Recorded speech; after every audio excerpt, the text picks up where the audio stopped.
Ainsi donc, le gouvernement s'est retrouvé ce matin en séminaire autour des enjeux des élections de 2015 au Burkina. Cette session de formation s'est déroulée à l'initiative de la CENI avec l'appui technique et financier du Programme des Nations Unies pour le développement PNUD. Le gouvernement a pu ainsi approfondir la réflexion sur les conditions nécessaires pour des élections réussies en 2015. Reportage Aboubacar Sagnon. Ils sont réunis non pas pour un conseil des ministres, mais pour réfléchir sur un sujet d'une importance capitale pour l'avenir de la nation burkinabé, à savoir l'organisation des élections présidentielles et législatives prévues pour le 11 octobre 2015. La tenue et la réussite de ces scrutins demeurent l'une des principales missions du gouvernement de transition et cette session de formation a pour but d'approfondir davantage les connaissances des ministres sur le processus électoral.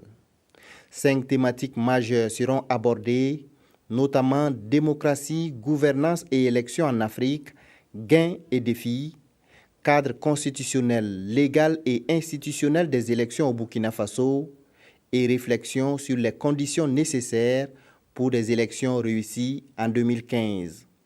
La formation est organisée par la CENI, la Commission électorale nationale indépendante, mais les communications pour la plupart seront faites par des experts du PNUD, le Programme des Nations Unies pour le développement. Elle constitue une des élections uniques dans le sens où elle marque la rupture d'une période de transition qui est supposée amener maintenant et doit déboucher sur des institutions de plus longue durée.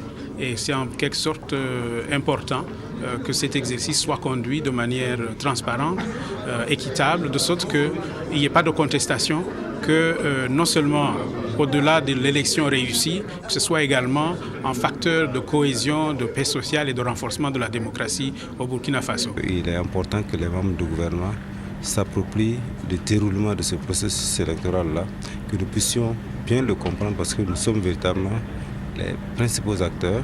C'est nous qui allons être comptables de la réussite ou de l'échec.